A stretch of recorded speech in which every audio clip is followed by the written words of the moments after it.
Good afternoon, good morning, or good evening. And welcome to the Blurring the Lines podcast, episode 168. I am your host, Peter Nikolaidis, and joining me, as always, is my co-host, Adam Bell. How you doing, Adam? I'm doing well, Peter. How are you today? I've been worse, So, yeah, I'm having one of those I could complain, but no one listens days. So, yeah. So there you go. It doesn't help. I say, first thing I say is like, is there something wrong with your face? I'm like, no, it's fine. It's the lighting. It's the light. It's just, I've always looked this way. What are you talking about? Oh boy. We do have more gray than when we first started this podcast. That's for sure. Oh, it's been a while. Yeah, my hair's still more pepper than salt, but they're slowly getting some parity there. You're getting saltier. You have to, your blood pressure starting to rise. Parity. I like it. Oh, we've got a ton of stuff to talk about, man. We should just dive right in today. Okay. So why don't you kick us off? So I got a signal message from you. A threat that you are threatening to travel. And, I am threatening to take this show on the road. We've been safe for 2.5 years, but I mean the safety is about to be off. You've been safe from me. I get it. Now I get it. Okay, I see where this is going. Oh boy. So you're thinking about traveling? Yeah, so I am. So I've got a few different opportunities. One of my coworkers is from Brazil, and their entire family is planning on renting an apartment for like a month down there. And I was thinking like I would love to go back to Brazil, but I would also love to have a guide because Patrick Gray from the Risky Business podcast put it best. Brazil ain't for beginners. And so it helps to have a contact. Didn't you live in Brazil or? Still, it's different part of the country. Okay, it's a big place. It's a big place. It's just Portuguese too. Yeah, exactly. And my Portuguese is very rusty. It's been 10 years. Although I live in Medford, when a lot of Brazilians around. But still, so it helps to have a guide and and contacts and stuff. And my network, I never really maintained it, so it's kind of dried up. So, and places down there are pretty cheap. So you can get a decent apartment for like $40 a night. So I'm like, maybe I'll do that. But I also was thinking, I've got friends that I haven't seen in Oregon, Colorado, Nevada, and Tennessee, Nashville. So I said, maybe I could do a circuit of some sort. So I'm just trying to figure out what this might look like. Of course, there's a lot of planning and logistics to go around. It also hopefully won't seriously impact my training schedule for my running, because the time that I spend in Colorado will be impacted by my training, because my aerobic performance will be down the tubes for, while adjusting to the higher altitudes. Won't that be good for you though? Yeah, except that I traveled to Colorado once back in 2009, 8 or 9, I think, for an Aikido seminar, a week-long seminar. And I don't remember how long it took me to acclimate, or even if I did for the week that I was there. But I do remember that I worked out. I met up with a bunch of friends that I had known in the Aikido community for some years, and one said, "Hey, you want to roll for a little bit?" I said, "Sure." And in Aikido, there's a lot of like free rolling and stuff where you come in and give an attack and they respond and you just roll away with it. And there's a lot of tumbling and acrobatic type stuff. He threw me 3 times and I was out of breath.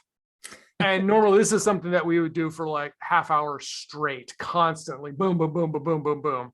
So it's like sort of like running like maybe 100 yards. Not like sprinting, just like going out and jogging, and just like my God, my limbs feel like they're made of lead. So that would be, could I still train? Yes. Would I make my mileages that I've been doing right now? Probably not. No. So, but yeah, I mean, if I could spend a longer time out there in the higher altitudes, sure. Mm-hmm. So that's a possibility. And then, of course, there's you. Mm-hmm. There's my former neighbors who now live just south of Las Vegas. Plus, it's conference season, and I'm wondering if I might be able to swing one of my vendors into at least, part of my trip, like flying me out there to Vegas or something like that. So that might be fun. Yeah. And then, of course, friend of the show and co-host of the Friends with Beer podcast, Scott Wilsey, would love to see me out in Oregon. So, or love to be not safe out in Oregon, or whatever you want to. So yeah, I'm thinking about traveling, and the only big thing I'd have to do is, I just need to arrange for some coverage for my classes at the yoga studio. So, but I've already told the owner that I'd be planning on like going walkabout for a little while at some point. So it won't be a huge surprise. Nice. So there you go. Yeah, all right. We'll have to coordinate, because we could even get some of our old friends, Tim Richter or Bill, to swing in down to the middle of the country, and we get together, and we could also go to the lavender farm, which you've not seen yet, and they're all baby pictures. Oh, well, I'm gonna get a good aerial photo this weekend, so you can see the fields. I mean, of course, the plants are 3 inches right now. They're not very impressive at this moment, but they will be. Well, they need a few weeks or what? Yeah. So by midsummer, I expect them to be. So they're 3 inches tall right now, and they grow like weeds. Really, I mean, they are a cultivated weed bush. I mean, I guess all plants are technically a weed. It's just how we classify them.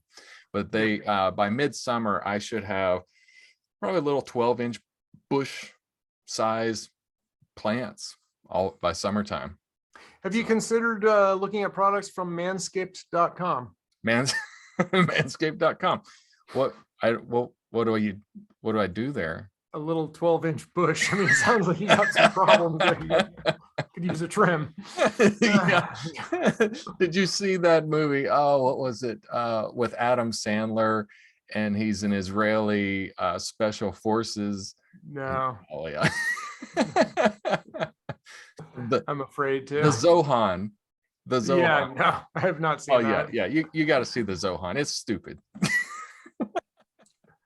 Any updates from technology from your side these days? Oh, technology wise. So, just random stuff. Google updated their Hangouts back to chat. It used to be chat, and then they've changed the interface, and you do have the option to go back to the old interface. And I went back to the old interface because I didn't feel like the new one kept me productive enough, because I like the way the old one, I had a display bar along the sides, and I could see who was chatting me, kind of give me a little dialogue a little bit easier than it completely disappearing.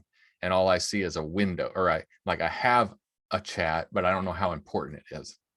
So I like it. I did notice. So one thing I've noticed is that one of my clients apparently back in January sent me an invite on Hangouts, and I cannot make that invite go away. So now what's funny is because they set me up. So I have a Google Apps account with their domain as well.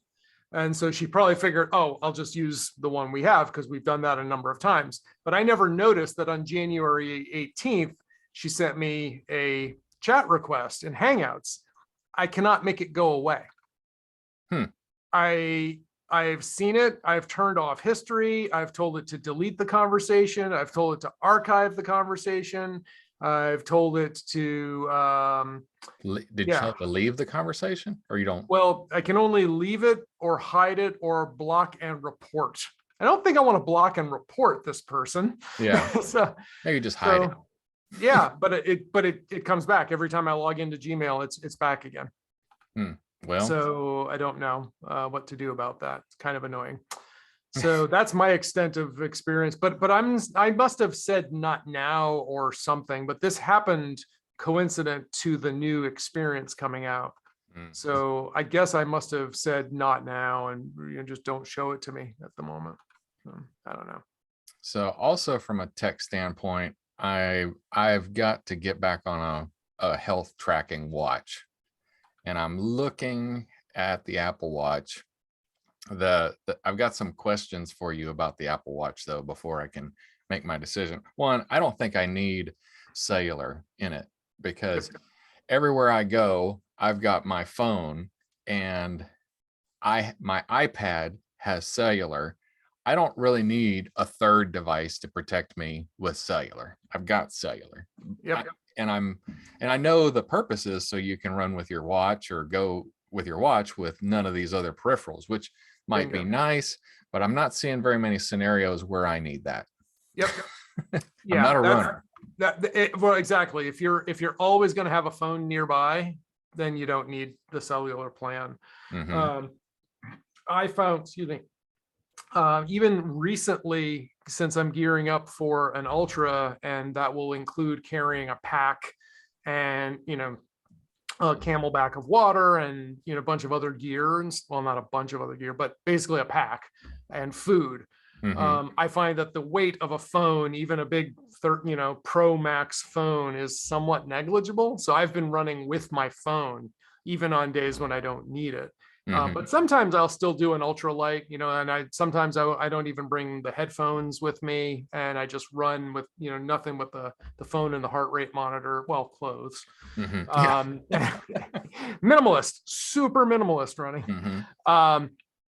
So it is nice though to have that just freedom of just like not carrying anything, and Yeah. like eventually after a little while, the with the belt that I use to carry my phone, I start to forget about it. Mhm. But there are definitely days like when I start to feel a little thinner, and as my training starts to kick in and my weight starts to go down, that belt that I have gets a little loose.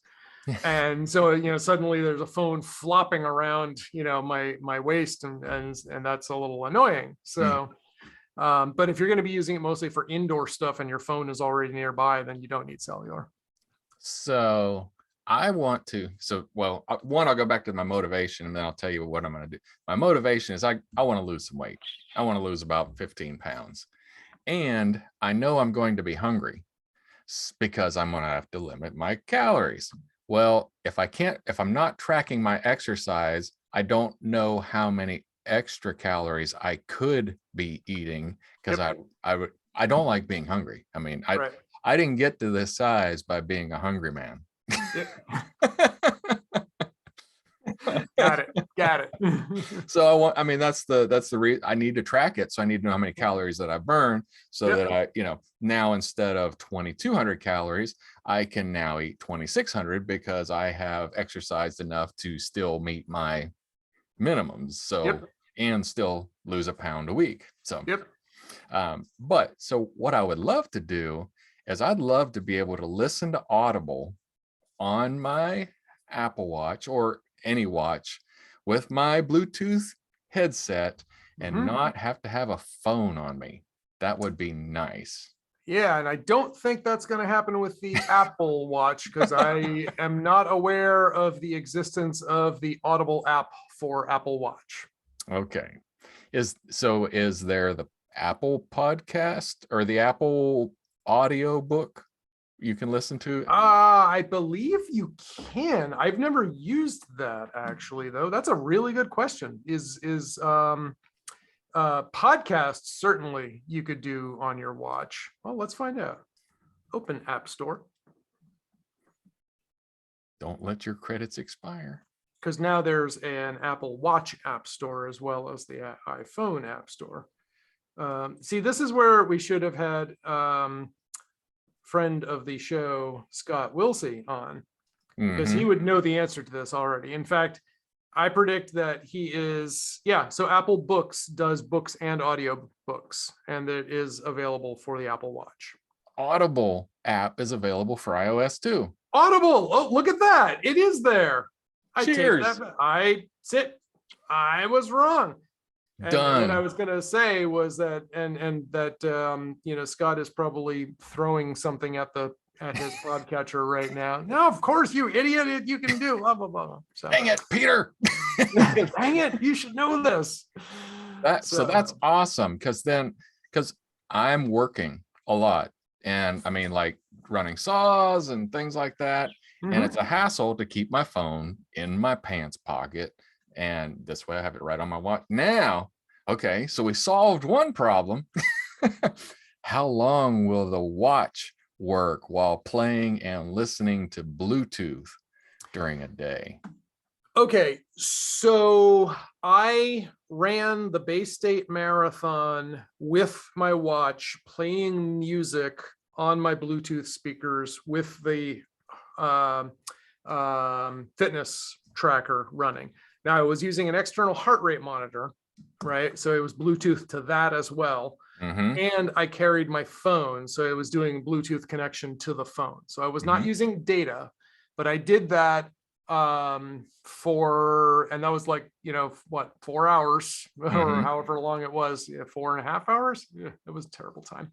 Anyway, 4.5 hours or so of nonstop. And I forget what the battery life was at the end. So Apple will tell you like, oh, it's 18 hours of battery life. Yeah, bull. But generally you can do, I have rarely, with my new series, I've got the Series 6, which is not the newest, but I have not had battery problems, even on days that are, like long. So, and especially since I'm not using cellular is definitely a drain. So like if I was going to go out for like a 15-mile run on cellular and using the fitness tracker and Bluetooth, it's probably going to be like, I don't know, I'm guessing like in the low 30s or so when I get back. But with the previous versions, I know like when we did a hike, I hiked Mount Washington and the battery did not last all day. Okay. So, and that was not using cellular. It was not, I don't even think I had cellular at the time. It was just doing fitness tracker. That was it. And it could not handle that. So, but I generally find, if you charge it up before you start doing your things, you're probably going to be fine. And again, if you're not using cellular, then that's a big draw. Yeah. So, but I haven't, because again, usually when I run, I'll do audio on the watch. Oh, and that's another thing I've been doing too recently is I've been doing audio and navigation on the watch as well. Okay. I use an app called Footpath. It's available for all iOS and it's a web app and it's available for the phone. And I draw out my maps on the iPad, I sketch where I want to go and preview the distance, the route, and the elevation. And then when I like it, I can send it to my watch. And the reason I do that is that the watch seems to always be better at handing off a conversation if I'm playing podcast or music. Whenever Footpath has some guidance and says, at the next intersection, turn left or something, the phone always gets messed up somehow. And when the phone is tucked away in my belt, it's a serious inconvenience to have to stop, pull it out, fiddle with it, figure out what app stopped, hit the play button again, and also to pull the phone out and look at the map to figure out where I am or where I turned off the path or something. So it's nice to be able to just glance down at the watch to pick that up. But again, that generally draws a little extra battery. So for that reason, I've been carrying the phone and using it for the data as well. So that's another use that I have with the watch. So one more question. So I know that you don't sleep with your watch on. Sometimes. I want to sleep with it on because I want to track my sleep. I do that. I need the screen to be completely black. I need it to not pop on when I roll over. Okay. In fact, the way they handle that is when it's in sleep mode, you have to, if you touch it, you'll get just the lightest, the faintest glow, and you have to roll the dial. You have to roll the dial multiple times to get it to even present the unlock screen. Okay. So they've done a really good job with that. The last on and off for the past week or so, I have been sometimes not using it, but I frequently do use it for sleep tracking. And I do like it. It gave me some insights, but in general now it's like I generally know what I have, where I'm at. So if I've forgotten to charge it throughout the day, and I'm like, whatever, I just put it on there. But I like collecting metrics. I like collecting data points, and I like being able to look back and see how my sleep is, especially when I'm concerned about training and I'm trying to figure out, okay, why am I slower lately? If it's not a diet thing, it's not a training intensity thing, is it a sleep thing? Is it, whatever. So I actually do use it, and I am very surprised at how little. I thought I would never be able to sleep with a watch on. It's going to wake me up just having it there. It doesn't bother me at all. I'm very, very pleasantly surprised about that. All right. And then you use your earbuds. Do you use your earbuds on your phone and your Apple Watch? Sometimes. When I'm in and around the house, I'm generally using the Apple AirPods Pro with the phone or with the iPad. When I go running, I use the Jabra Elites, 65Ts. And it is generally, they are paired to both the phone and to the watch. So when you start them up, the Jabras will say like connected, 2 devices connected. And that's another thing that I find is a annoyance, is when they're paired to both, every now and then for no reason, the connection will just drop. And again, when I'm running, that's a pain because I have to stop and pull out the phone and fiddle with it. So I usually forget them and unpair them from the phone altogether and just use them on the watch for that purpose. Yeah, because that's what I imagine would be happening, is exactly what you described. If I want to use it on the watch, I'm going to use it on the watch and unpair it from the phone. Yep. It's simpler that way. And even Apple, oh my God, the AirPods, they're pairing, and there's so many stupid odd Bluetooth issues with the AirPods. Sometimes it'll just connect to the iPhone automatically and stuff. I turned all that feature off where it's trying to be smart about what to talk to. And it seems better, but that's a whole nother tangent. That is another tangent that I could go down. Whole nother tangent.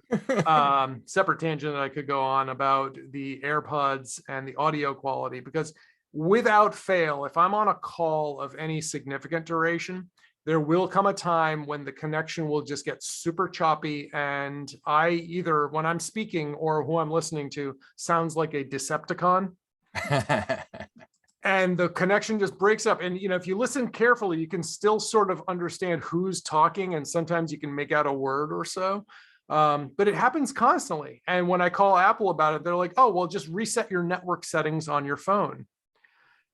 That's a lot of settings that I'm losing and having to re-enter all these, freaking Wi-Fi passwords and stuff. Like, guys, fix this. So it's like, it's Apple AirPods connected to an Apple iPhone. Those are the only 2 variables here. You make this thing work. Never happens on my Jabra. Never happens on the Jabra. Yeah. So. Yeah, I'm really pleased with those. Those are still my favorite headsets. Earbuds. Yep, they're pretty good. I am looking at something else though, because what I said, I had those on the marathon. The batteries died out at about 3.5 hours. Oh, really? Yeah. And I did not have my charging case with me. Oh. So, and as you know, unlike the AirPods, you can't charge one and listen with the other unless you're just charging the left. The left can be all charged up, but the right's going to drain. So I've been considering something else for long runs, but I don't know. Some of the longer races, they even ban headphones altogether. So you're not even allowed to bring them. So, yeah. I could see the hazard of people having when I'm doing something like that, I only put one in so that I can hear with the other side, so I don't run into people, I don't have accidents. Because if you're completely in your zone, you wouldn't hear somebody coming up on you. Yep. Clobber them. That'd be a bad Exactly. thing. Yep. Ah, Well, nice. So- Well, sorry about picking. Well, all right. Sorry. I say one more question. How long is it? It says it takes like 45 minutes to charge to like 80%. yeah. What about- do you use to charge if you were going to have a method of charging your watch besides your car or your home charger? What Yep. would it be? How would you Well, charge it? So I have extra chargers. Mhm, So I have one charger on every floor in the house and one in my car. mhm, And when I travel, I take the one out of my car and just throw it in the suitcase. mhm. So I always have one with me. I'm just like the early iPhones when battery life was not that great on the phones. I am a big fan of opportunistic charging. Mhm. So anytime there's a charger available, like right now, I'm just standing here. My watch is on the charger on the desk, Mhm. just to keep it topped off. But it does charge fairly quickly. And again, like when I get in the car and I'm going to be driving for a long time, I just slap it on the charger and go. Yeah. So I do spot charge it throughout the day once in a while, usually. Like when I'm getting ready before a run, that's when I really want to have it topped off. Mhm. And again, with the Series 6, battery life has been way better. I had horrible battery life issues with the 4.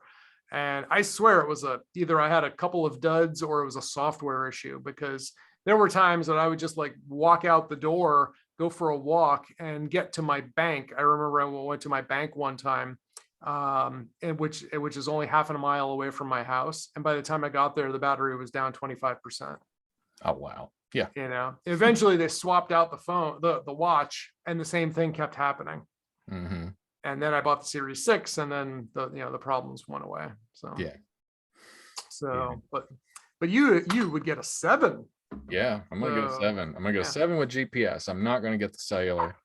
I don't need it. I've Yep. got enough cellular devices as it is, and I don't need another cellular charge on my Verizon bill. Another subscription. Another subscription. Yeah, bump that. Yep. Yep. All right. So So you mentioned Google Apps. yes. What's up with So- Google Apps? I think we've talked about this on the show, how the Google's free forever, free for life plan is no longer free for life if you have your domains with them. Mm-hmm. And I mean, I can't fault them for needing to charge for stuff, or well, probably wanting to charge, who knows. Mm-hmm. I do fault them for saying free for life, unless they specified whose life it was and that person is dead. I don't like promises that you can't keep. But so for Paradigm, I did, pony up the money, because we've been on the free plan for years and it's been just fine. Mm-hmm. I still have a bunch of steps I have to do. I gave them my credit card, but that's as far as I've gone. There's some other stuff I have to do to finalize this. But I also have a client who is on the free for life plan, which is no longer free. And they said, well, we need to sign up and pick a plan. I said, fine. Now I talked with the owner of the company. He's planning on retiring and winding down and dissolving the corporation at the end of the year. Mm-hmm. I was like, well, in between now and then, if you want to keep your email, the path of least resistance is just to pay for the subscription for 6 months or whatnot. Mm-hmm. And that's way easier than, they already have Office 365, so we could just port them over to that. But, they would have to learn how to use Outlook, which they've never done. And, I hate Outlook. Yeah, I don't blame you. So I said, well, let me log in, and I dusted off our Google admin account that we have. We have an account in their system as well, just for, it's even named Google admin at clientname.com. Yeah. Won't let us log in. It says, we're sorry, this is the wrong password. Try the most recent password that you remember. And I use that one. And it says, okay, you need to go to account recovery. Log in from a system that you've already logged in on before. Well, we set this up for them about 13 years ago. Mm-hmm. And the last time they had a new hire or we need to make any changes to their account was about 5 years ago. we don't have any systems on record that Google recognizes us logging in from. So that's not an option. Mm-hmm. So I tried the account recovery. It says, okay, what's your email address? I give it to them. And it says, nope, that doesn't work. Give us your recovery email address. Well, as it happens, this account's emails are coming to Paradigm's support address. Okay. So either I set it up as a recovery or I just have all of the emails forwarded, right? So we still have access to the email for the account, but it won't let us log in. So it's like, well, give us your phone number and your name. So I've tried Paradigm's Vermont phone number because it's a Vermont client. I've tried their phone number. I've tried the owner's name. I've tried my name. I've tried Google admin as the name. I've tried Paradigm Consulting as the name. I've tried all the combinations and permutations I could. It doesn't work. So then I reached out to Google and I said, here's my problem. Account recovery, can't log in. What do we do? And they say, use this account recovery page. Like, yeah, it's the same one that doesn't work. Yeah. Done. So, okay. What next? Right. And it's not like I can just say like, well, look, I will pay for support, right? I want to sign up. So I get this paid plan, but I can't because the only admin account is locked out. So wonderful. So I opened it up and I replied back and said, cannot do that. And they said, okay, great. Someone will be back in like 48 hours. So wonderful. Thanks, Google. In typical Google fashion though, like, no, you can't talk to us. It's all automated. Yep. Google does this, Uber does this, Tesla, Amazon actually, they'll let you talk to a human. They make it hard to find the numbers, but once you do, you can actually speak to a human and get stuff. So that's good. But I need to tell you a funny fun. Amazon story offline. Can't wait. All right, you go next. All right. You had oats. What's oats? I had oats. I will put a link in the show notes. I made overnight oats last night for the first time. Oats? Okay. And I adapted a recipe from one of my favorite YouTube channels, You Suck at Cooking. Yeah. Yep. So I will put a note. I'll just put that on there. It's hilarious. And the recipe, it's really simple. Like flax and chia seeds, oats, almond milk, and I threw in some clementine oranges, and I just set them in the refrigerator overnight. Okay, so they weren't cooking overnight; they were just sitting. And then you heated it up in the morning, and it was. I ate it cold. Cold. See, I'll eat cold oats. My wife. I like to eat. I like to pour oats straight into a bowl, and put sugar on top and milk, and I'll eat it just like that. I do similar, but I generally don't put sugar. Sometimes I do. I know you hate sugar, but like I said, I don't hate sugar. I love sugar too much. Yeah. But that's one of the things that's changed too, though, with my training plan. I am eating more sugars, but I'm trying to contain it to like when I'm running or days when I do my long runs. So this morning is one of those. And I did actually add some simple syrup to my oats along with the fruit sugar. Mm-hmm.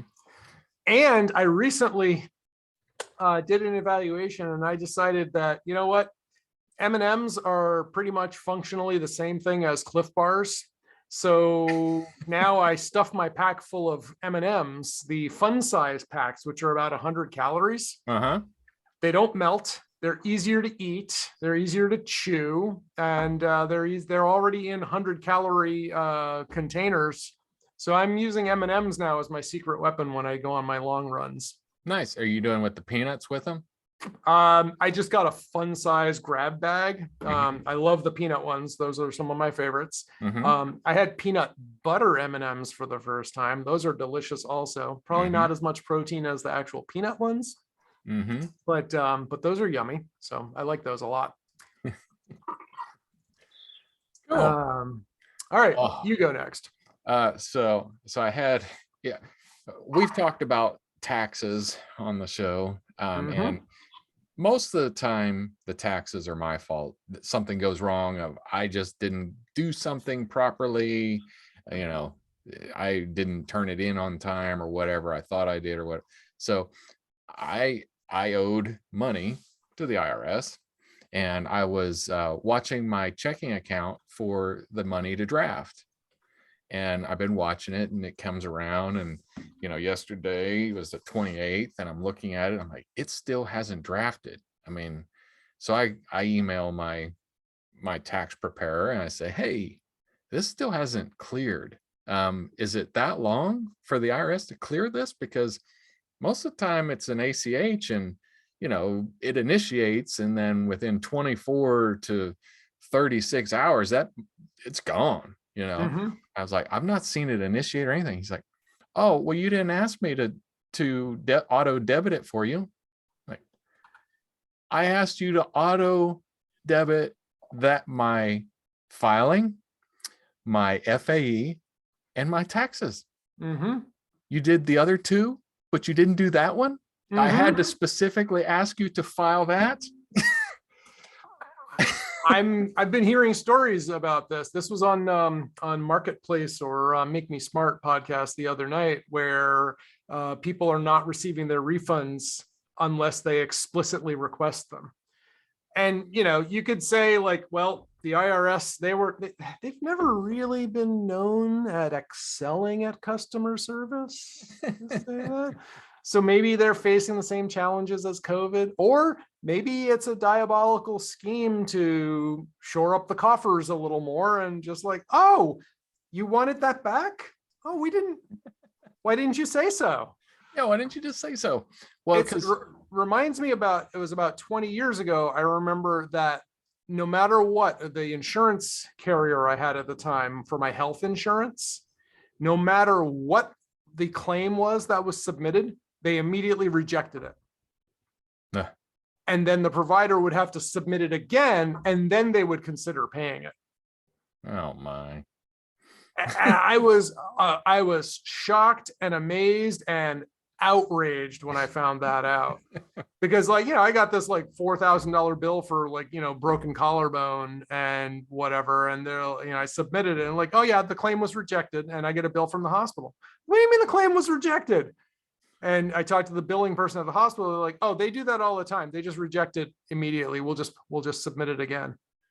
I was like, Yeah. okay, number one, that's wrong. It's cutthroat. It's dirty. It's underhanded. And number two, if you knew that already, why didn't you already resubmit it? I just resubmitted. I mean, you knew that. Yeah. Because again, maybe I'll pay the bill, Uh-huh. So. Yeah. But so here's going to be the result. In August, I'm either going to get one of two letters. I'm going to get a letter that says, you now owe X interest for 10 days of this not being paid. Or I'm going to get a nasty letter that says, you didn't pay it on time. You're a crook. We're going to let you get by with this, but we've got our eye on you. I was going to say, I don't think you're going to get a letter. I think you're going to get a late payment penalty. That's what you're going to get. Yeah. You're going to get penalties. Yeah. And what's going to happen, like I said, it's not going to show up till August. By August, I'm going to be like, what the crap is this for? I thankfully have not been having a lot of that experience since winding down my sales tax and stuff for the state of Vermont. Mm-hmm. They were bad. Mm-hmm. Yep. I do have some hope, which, like I said, it may be unfounded hope, is that I do pay the estimated payments. Yep. So my estimated payments that I have with them equals more than what I owed them. Right. So I'm hoping that on the books, I was still good. Yep. You're a good taxpayer. Yeah. We like you. Give us, how much money do you have? Just send it in. That's great. Just send it in. We'll give it back to you if there's any extra. Promise. Eventually, maybe. Perhaps. If you ask twice. Yeah. You ask a few times, maybe. Well, I don't even ask for it back anymore. I just say credit this for next year, and I'll plan my estimated taxes based on this credit. Yep. And I try not to think about how much money that we could be making investing that stuff that we're, giving Yeah. away. Yeah. Well, I tell myself interest in savings or interest in bonds right now would be a waste. So I'd have to invest it in something smart. And yeah. Speaking of that, we've talked before about, I'm trying to log in right now to take a look at it, about our investments. And I have my stuff, most of my stocks and everything at TD Ameritrade, which last year was acquired by Charles Schwab. Yay. So I had to start this process to move everything over to Schwab, which Mhm. is almost done. They've gotten 2/3 of my stuff over there. But it's really, disheartening when I look at my mint.com summaries and I see, here's your net worth. And it's been going down a little bit, stock market fluctuations, and boom, gone. Yeah, because it all left that account. It all left that account and nothing was funded in the new one. And then all of a sudden, this, sharp uptick again. So that was kind of funny. Not the most seamless experience. One, they were having some technical issues, but I had like 5 different accounts at TD Ameritrade that I needed to move over. So I had to open up 5 new accounts and go through this rigmarole. And then when I got to like the good ones where all the money was, then I started having technical problems and I couldn't complete it. And they're like, well, we can just mail you. I was like, do not send me paper. I just, no, we're not doing that. I am not sending you back paper. You're going to make this freaking thing work. Finally, after like the 4th person I spoke to on the phone, he identified that my IP address was blacklisted. And so I called Verizon because I had tried. I had a theory about this. I said, I haven't checked. It's either my ISP or it's my router. And right now I'm just using the Eero at home without any of the security features. But when I would switch over to LTE, I could get onto the site just fine. So I said, it has to be either my router or my ISP. I haven't tried to isolate it. And the guy said, yeah, your IP address is blacklisted. So I promptly called Verizon Fios tech support, which infinitely better than Verizon wireless tech support. Called Fios and I said, look, my IP address is apparently on a blacklist. I looked it up with the Recorded Future and I got some details. I said, I do work in information security. I do go to some shady sites. I don't remember hacking activities though. And I did just get a new router a few weeks ago. So I'm wondering if the IP address I got at that time was associated with someone else who was doing something bad. Can you give me a new IP address? 5 minutes later, I got a new IP address. Had to reboot my router. Everything was fine. So, and then I could get into Schwab. Everything's fine. I can see all my money. And, just now I'm just waiting for the last 1/3 of my investments to show up. So there you go. Cool. Oh, looks like my at least one of my portfolios is down 8% today. Great. Yeah. Thanks, Amazon. Well, it's been, we put in money in our educational savings accounts for our girls as soon as we could get a social security number for them and we could create one. And we've had, a great economy for them to go into college because the money has been up and up and up, which has been nice. So Ashlyn's going to finish hers. She's only got one more year left. And right now we have planned accordingly. And she shall use almost all of her money for college and have just a slight bit left over that she may be able to use towards law school. So that was, it was it's all a gamble. You think about how much you're going to put in, you try to keep it in there, and then hopefully it'll go through. So we'll see. We'll see what the economy does for the next. I need it to stay up for 5 more years, and then I'll have both kids through college. Winning with my fingers crossed. Yeah, that's what every time I see the stock market going down, I keep telling myself, I got some more time. I got some more time. Can't retire yet. Yep. I guess I'm not retiring yet. Yeah. Well, I remember plenty of people in 2008 were planning on retiring, and then was just like, I guess I'm going to keep working a while more, after the real estate financial crisis. So. Yeah. I mean, the good thing is if you are healthy and if you can work, you're like, okay, I can do this. Yeah. Yep. There you go. I mean, I'd like to retire early, but I don't think that's going to happen. So, because I would get bored. Yeah. So Twitter. Well, okay. So I mean, pardon my ignorance. I don't understand. I don't get one, why Twitter still exists. It's only useful for a couple things. I feel like broadcasting events with people that you don't know, it's good for that. What does it matter if Elon Musk buys it or buys the largest share of it? I don't understand. Well, it is still, there is a large population of people who are using it. And the thing that angers me about it is that Elon Musk is I deliberately muted myself for you, so you don't have to bleep that. Yeah.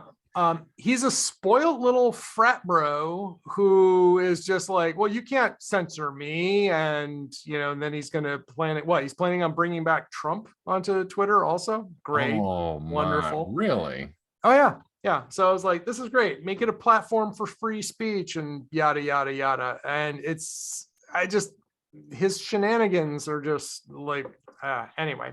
That said, there are a lot of prominent information security figures who post a lot of their findings and recent developments and stuff on Twitter. The coronavirus, COVID-19, early breaking news and stuff like that was also on Twitter. And unfortunately, not enough people listened in time. And of course, it rapidly degenerated from lots of good stuff to lots of theories and FUD and a lot of fake news.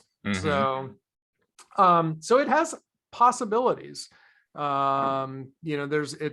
can be a good way to spread the word for things very quickly. And it can also be a great way to spread bad words and untruths. So and I just don't see that getting any better with Elon. But him owning it, why would people bail from the platform? I mean, is he going to sell their? I mean, what could he do with it? They were like, people would bail in protest just because, because they don't like him or his practices. And frankly, I'm leaning more and more towards one of those. My running buddy, Greg, he has this, some might say, irrational hatred of Jeff Bezos, which is which is only matched by my, some might say, completely rational hatred of Mark Zuckerberg. And so now we have Elon thrown into the mix as well, and he's rapidly heading towards the same level of hatred as far as I'm concerned, because he's just a schmuck. and he's this spoiled rich boy who does all these things that he really shouldn't do, but the rules apparently don't apply to you when you're the world's richest man or even close. So and I don't like that. So, yeah. But then again, that's the way things are. So there you go. I did not know. I don't use Twitter. I mean, it's part of our marketing program, but I don't use Twitter. But I did not know that former President Obama has the largest following of all users of Twitter. Like, that's cool. I mean, I guess. I mean, I miss presidential presidents. I mean, I'm with you there. I never voted for him, but he did the job and he did it professionally, which I can really appreciate. Professionalism. Yep. Some days, it's like, the bar, it's getting lower. All right. I think we're gonna have to punt my big topic one more time. Yeah. We got through, what else did that? Yeah. We wasted a perfectly good hour. Perfectly good hour. Well, I did want to a pitch, a plug for Debian. Debian Linux Okay. has been my favorite Linux distribution now for over 10 years. I like it. It's still the easiest to manage. And the biggest thing about it is upgrading. OMG. I had this task today to upgrade a bunch of client servers from Debian 10 before it reaches end of life. Mm-hmm.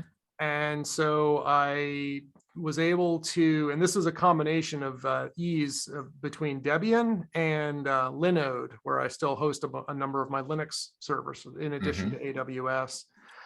I was able to very quickly and easily, with like no complications, everything went just as smooth as could be expected, to upgrade a Debian 10 server to Debian 11. Migrate it, clone it. The first thing I did is I took a Linode and I took a snapshot. I cloned one of my existing servers. So it was like in this cluster, it was server number 4. I cloned it to server number 5, upgraded server number 5, validated that it was working fine, took down server number 4, cloned server number 5, updated it to 6, or named it number 6, updated it to Debian version 12. So in the span of about an hour, I went 2 major operating system upgrades. And then when I was done, I had a working 12 system. I blew away the 11 one and cloned it back.